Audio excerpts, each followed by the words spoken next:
First question is for you, Jamie.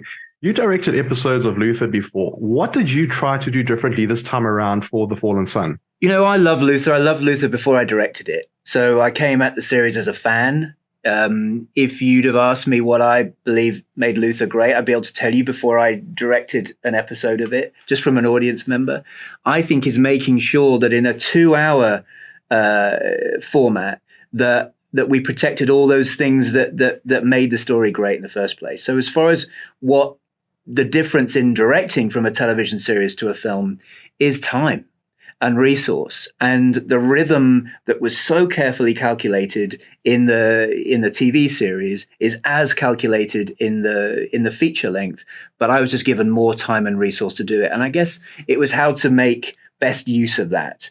But the truth is, the story led everything. If that answers your question. Thank you. And Neil, what was your approach like to writing the film as opposed to the series? Did you find it to be a massive change as you would approach it normally? You know what? Not conspicuously. There was less of a sense. You know, making TV is a very practical nuts and bolts operation, and you very quickly learn what you can do within certain budgetary and time constraints. And then you work with a director like Jamie, who is able to push those constraints to their very, very limits, so that you make something which is bigger than the time and money allows you to do. So there was a degree of freedom, knowing that I was writing a feature, but I didn't write a feature with the budget already set. I just wrote the story that I thought we needed to tell at the scale we needed to tell it, and then we found it and amplified those bits that needed amplifying. Jamie is not scared of a challenge, as the Piccadilly Circus sequence demonstrates. So no, really, it was the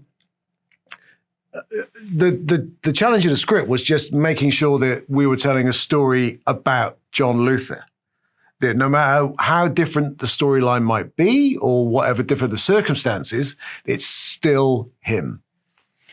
I think, you know, in prepping a television episode, you have to break it down into 1,000 different parts very quickly in order to make sure we can make best use of that 2 weeks, which is the average amount of time to shoot an hour's worth of Luther, or 2.5 weeks. So it was just a scaled up version of breaking those pieces down. And luckily we're given more time. So the process transcription was very similar. It's just the time to each one of those pieces, and probably double the amount of components when they were broken up. That sounds terribly scientific, but the process stays the same. Great. Now, Jamie, Idris has mentioned his love for the prison scene in particular.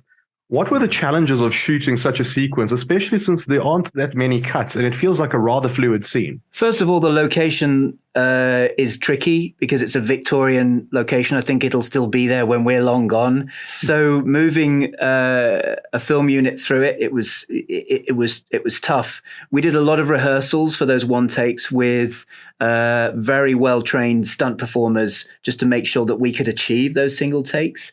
What none of us imagined is that when Idris Elba stepped in to embody those sequences, that those takes would just be twice as long. I mean, it was obviously a choreographed sequence, and we thought there'd be more cuts in it. But because of his dedication and his stamina, it meant that I could keep going. I didn't have to say cut after 5 seconds because, you know, I had an actor that was just absolutely pushing into his layers of exhaustion in order to pursue that choreographed sequence. And it adds a lovely emotional connection, I think, between the audience and John Luther in that. Is because of Idris. Great. And just a final question for Neil. Where do you think Luther can still go from here? What more can be explored in terms of the character? Do you know what? I think the options are essentially limitless. What became very evident to us very early on in the TV show is that the character of John Luther, because of Idris, because of his kind of power and his magnetism and his charisma, is in no way defined or determined by a genre.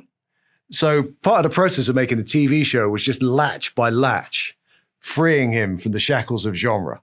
And we've moved into a slightly different genre now, a slightly different mode of storytelling. But we will always find new scenarios and new ways to tell stories about John Luther. That's the key. And no matter what kind of story we tell, at heart, it's got to be a story about him. And you know, off to the right here, there's a Luther poster, and you see me looking off And the fact that even during an interview, we feel a responsible connection to the man himself will just show you that's he's glowering at us he's right now. Great. Thank you very much for your time. I appreciate it.